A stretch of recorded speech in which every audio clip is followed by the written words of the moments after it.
Hi, welcome to Richard Kabili YouTube channel, and for today's tutorial, I will be teaching you on how to adjust character delay and typing feedback on iPhone X. But first, kindly subscribe to this channel and don't forget to hit the subscribe button and the bell to notify you for the new updates. And let's start!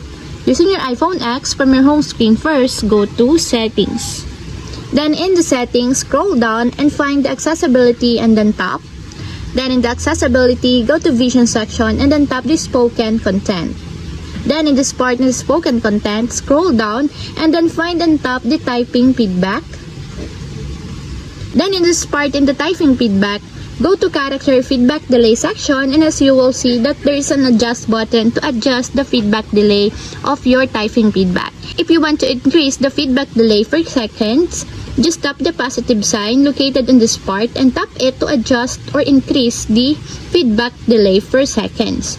And if you want to decrease or lessen the feedback delay per second, just tap the negative sign located in this part to reduce or lessen the feedback delay per seconds. And speak characters or phonetics or both after the specified delay. And that's it, we have successfully adjusted character delay and typing feedback on iPhone X. If you have a question, kindly comment down below and don't forget to hit the subscribe button and the bell to notify you for the new updates. And thank you for watching!